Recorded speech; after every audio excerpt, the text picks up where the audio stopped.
आज हम लोग देखेंगे भू राजनीति एवं राजनीति के बीच में अंतर। मैं आज पेपर पर लिख करके बतला रहा हूँ क्योंकि थोड़ा समझने में क्लिष्ट है और कम है, इसीलिए मैं पेपर पर दिखा रहा हूँ।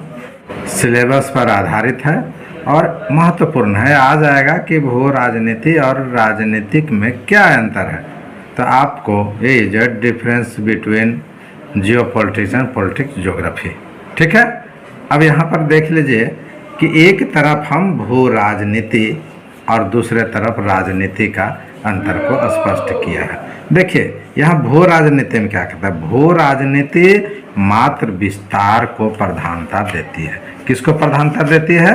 ये जो है विस्तार को प्रधानता देती है, बढ़ाने की बात कहती है। वहीं जो है राजनीति क्या कहती है कि राजनीति भूगोल राज्य के क्रमिक विकास को प्रधानता देती है। किसके विकास को प्रधानता देती है? ये भी विकास को प्रधानता देती है, लेकिन कौन से विकास को? क्रमिक विकास को। यहाँ देख रहे हैं, क्रमिक विकास को प्रधानता देती है, जो क्षेत्र की भौगोलिक परिस्थितियों से होता रहता है।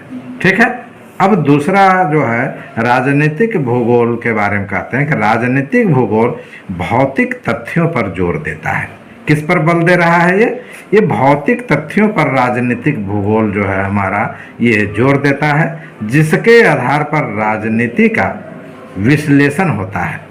वहीं अब देखें कि राजनीतिक के तहत राजनीतिक तत्वों पर जोर दिया जाता है। यहाँ देखिएगा राजनीतिक के तहत किस पर जोर दिया जा रहा है? राजनीतिक तत्वों पर जोर दिया जा रहा है, जिसके प्रयास से भौगोलिक स्पष्टीकरण होता है। ठीक है, अब तीसरा चलते हैं हम लोग कि भू राजनीति में हम आ रहे हैं कि भू राजनीति से मैकेंडर महोदय का विचार जुड़ा हुआ।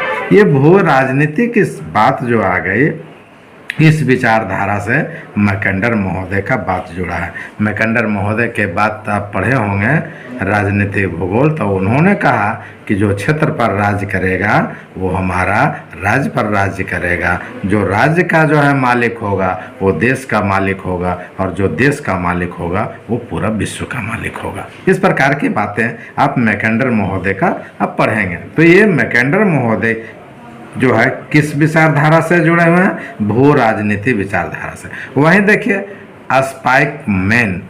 स्पाइकमैन के महान सामुद्रिक शक्ति, कौन सी शक्ति?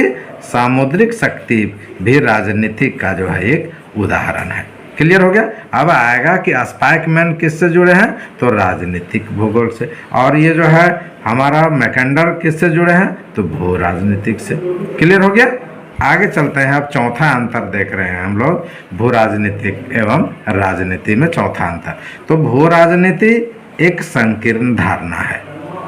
ठीक है, ये दोनों का अंतर को बतला रहा हूँ, तो आपको रट जाना होगा। भू राजनीति एक संकीर्ण धारणा है, वहीं दूसरी ओर राजनीति भूगोल में केवल राज्य की क्षेत्रीय दावाओं का जो है परीक्षण होता है।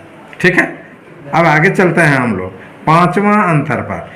मॉल महोदय क्या कह रहे हैं कि मॉल महोदय ने कहा है कि भू राजनीति राज्य की क्षेत्रीय आवश्यकता से संबंधित होता है, जबकि राजनीतिक भूगोल में केवल राज्य की क्षेत्रीय दावों का परीक्षण किया जाता है।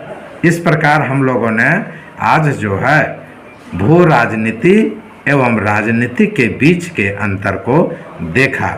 मैं समझता हूँ कि आप लोगों को ये बात अच्छी तरह से समझ में आ गई होगी और आपके परीक्षा के लिए ये उपयोगी है।